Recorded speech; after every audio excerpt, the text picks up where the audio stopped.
Hi, everyone, and welcome back to Brian's Horror Corner, or welcome if you're new to my channel. Glad to have you here. Make sure you hit the subscribe button either way if you haven't already. Would really help me out. Obviously, we're going to continue with my Leprechaun franchise series review. We're going to take a look at the third movie from the Leprechaun series today. Once again, part of my 7-movie Blu-ray pack here. So, this is the movie that we're going to be taking a look at right here.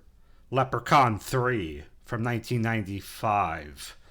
So yeah, let's just go ahead and talk about Leprechaun 3 here.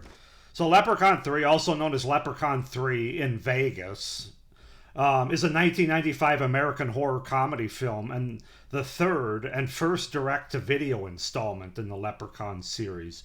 The film follows a psychotic leprechaun Lubden, who begins a killing spree in Las Vegas. So in Las Vegas, someone with a missing body part sells the statue of a leprechaun to pawn shop owner Gupta. The statue has a medallion around its neck, which Gupta removes despite being warned not to. As Gupta examines a pot of gold coins found with the statue, the leprechaun, Lubden, comes to life and attacks him. Seeing the medallion, Lubden flees into the back of the shop with his pot of gold, dropping a coin in the process. Gupta sees a computer program on Irish folklore which says that Leprechaun's coin will grant the holder one wish and that their power resides in the gold. After realizing he is missing a coin, Lubden tricks Gupta into putting away the medallion, then beats and kills him. Meanwhile, Scott McCoy, a college student passing through Vegas, helps a stranded motorist, Tammy, get to her job at the Lucky Shamrock Casino as her Volkswagen Bug has broken down. Scott convinces Tammy to sneak him into the casino where he gambles away all his tuition money. So yeah, that's the setup and the premise for Leprechaun 3 from 1995. As far as the cast goes, we have Warwick Davis as Lubden, the Leprechaun, John Gattens as Scott McCoy, Lee Armstrong as Tammy Larson, Caroline Williams as Loretta, John DeMitta as Fazio, Michael Callan as Mitch, Tom Dugan as Art, and Marcelo Tubert as Gupta. Or is it Marcelo Tubert or Tubert? I don't know. Does it really matter? I mean, with this kind of movie, Gupta as Gupta. So that's the setup, the premise, and the cast for Leprechaun 3 from 1995. My thoughts on this one are very much like the first two.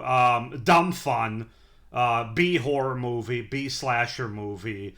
Don't have high expectations for any of these movies. But there are things I enjoyed about this one. So let's just go ahead and get into it, starting with the things that I liked about it or the pros. And it's Las Vegas, man. That's the number one thing that this movie has going for it, for my money. The Las Vegas setting and the fun of it and the locations that go along with it, from the casino to the pawn shop to the magic shows. It has a lot of Las Vegas vibes in it. And I just really like that Las Vegas aesthetic. As somebody who's been to Vegas 3 times, although not in 1995, that was about 10 years before the first time I visited Las Vegas.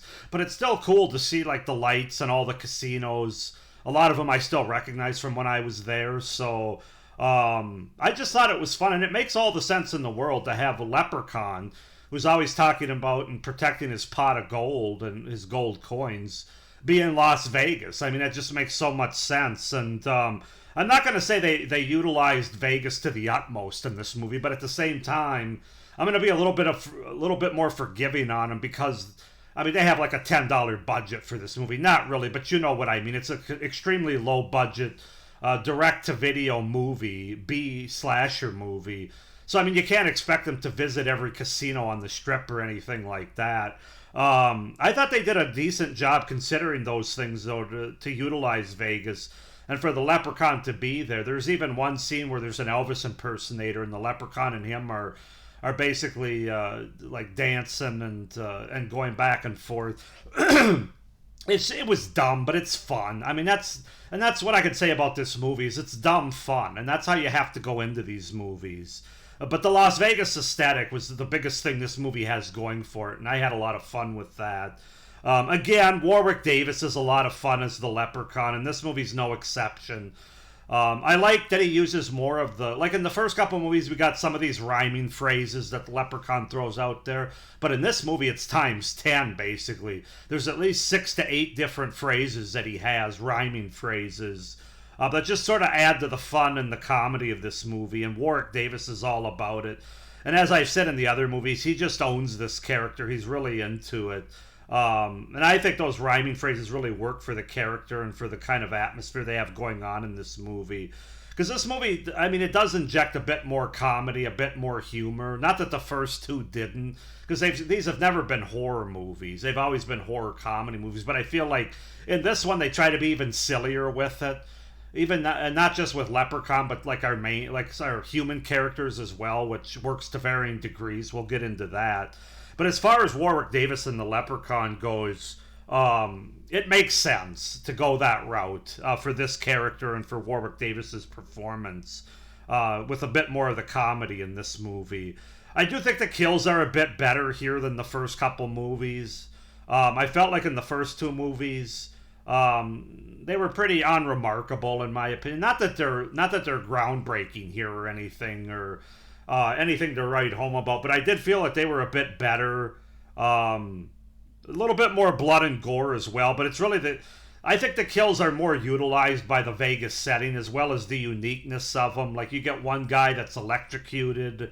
There's a guy that's sawed in half during a magic show, like literally sawed in half, and then you can see the gore of like his insides. I thought was done pretty well. Yeah, I don't know. I like the kills better. Like I said, they're not groundbreaking. Don't expect to be tuning into a Lucio Fulci movie or anything like that here in terms of the gore or the kills. But for this franchise, the first three movies, I thought the kills were probably better in this movie than the first two. That's kind of a low bar though. Some of the makeup and gore effects are still pretty decent here. Again, I give them the benefit of the doubt. When you literally have such a low budget B slasher movie, I'm not grading them on the same scale as a Hollywood A-list horror movie. If that were the case, this movie would get about a 5 out of 10 at best. But you kind of have to put things in context, and with that, I thought it was pretty decent. I really did. So yeah, a lot of the same pros that the first two movies had for me. With the Las Vegas setting being an additional pro for this movie, as well as the kills and the gore being just a bit better than the first two movies. So that's where we're at as far as my pros go for Leprechaun 3 from 1995. As far as cons go, once again, and I guess this is par for the course I learned, there's no connection or continuity with the previous films, and apparently that's just how this franchise is.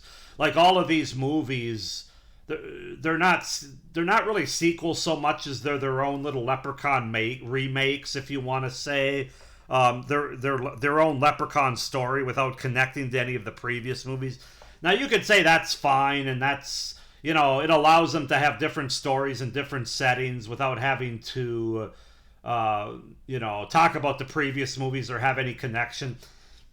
I'm not really buying that. I call it lazy storytelling. I call it lazy writing, in my opinion. I'm just not a big fan of it when you're a franchise. I think there needs to be a little bit of continuity, a little bit of connective tissue there. These movies apparently don't have that. They haven't through the first three, and I don't like that. Maybe that's just a me thing. I don't know. But when you're a franchise, I expect to have at least a little bit of continuity. It doesn't have to. I mean, you don't have to explain every single thing, because a lot of franchises don't. Like Friday the 13th and Halloween are certainly all over the joint. But this movie, they're their own stories. But then don't call them Leprechaun 2, Leprechaun 3, Leprechaun.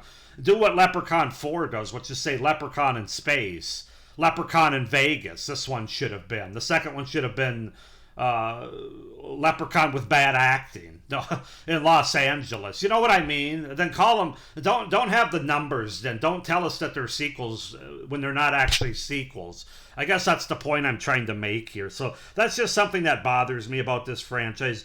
Once again, the acting is really bad, as you can expect in these B horror movies. And the human characters offer next to nothing as far as being interesting or unique. They're paper thin, and I really didn't care all that much about what happened to them. But again, that's pretty much par for the course for all of these movies. The first three that I've seen so far. You could say the first movie, and I think people will say the first movie has the better acting and characters, but I think they're basing that solely on Jennifer Aniston being in the movie. Is it better of the first three? Yes, probably. But again, low bar, man. That's a low bar to clear. I don't know. I just don't care about the characters. Or the acting is bad. I feel like too, like the human characters, they try to act sillier here, and it ends up just looking and sounding stupid and embarrassing, frankly. They try to act like the human characters in this movie. You have one that's turning into a leprechaun in his own right, which does not work for me for several reasons. One, the actor's not very good. Two, the makeup and transformation's not very good. You have another character that's under the spell of a wish that didn't do it for me. Again, maybe it would have worked if the acting had been better by this gal. I actually thought that this might have been some of the worst acting so far of the franchise. It's between that and the second movie. But I don't know. The acting is really bad here, but that's just something you have to deal with. The comedy, again, is outdated, very mid-90s, not going to work for a lot of people that watch it today. And then I also don't really like the fact that they keep changing the lore, the thing that weakens the leprechaun. In the first movie, it was a four-leaf clover, which I actually liked the best. In the second movie, it was iron. And in this movie, it's this medallion, this red medallion. I mean, what the fuck, man? Have a little bit of consistency. But again, it just goes back to that lack of continuity, lack of actually being sequels. And I really don't like that. Those are my biggest beefs so far with the franchise, and certainly with this movie, as they changed the lore with every single movie. So, again, you can't grade these movies the same way you can't rate them, I should say, the same way that you rate, like, The Conjuring or Insidious or The Shining, movies that are actually good. This is a different scale. And for that scale, I'm going to go ahead and give Leprechaun 3 a 7 out of 10. Which might sound high, but again, it's a different kind of scale. It's a B-movie scale. It's a low-budget B-movie scale from the mid-90s. 7 out of 10 as far as these movies go for Leprechaun 3 from 1995. But I definitely have my issues with this movie as I have the previous one. So 7 out of 10, though, for Leprechaun 3. The Las Vegas setting is what really saves this movie, along with, again, another charming and good performance from Warwick Davis. And then some of the kills being ratcheted up just a little bit. So 7 out of 10 for Leprechaun 3. Go ahead and comment down below what you guys think of Leprechaun 3 from 1995. Do you like it more or less? I've seen some people say that this is their favorite Leprechaun, at least of the original series with Warwick Davis. I can't say that I agree with that, but again, I'm still right in the middle of this, so we'll see how it plays out. But I really didn't think this movie was any better or worse than the first couple. So let me know, though. Please like this video, hit the little notification bell down below, and subscribe to my channel so you don't miss any of my upcoming reviews for this series, or as we get back into the 1980s review series in April here. So with all that being said, thank you for watching. I do hope you're enjoying this series. And as always, stay scared. Bye.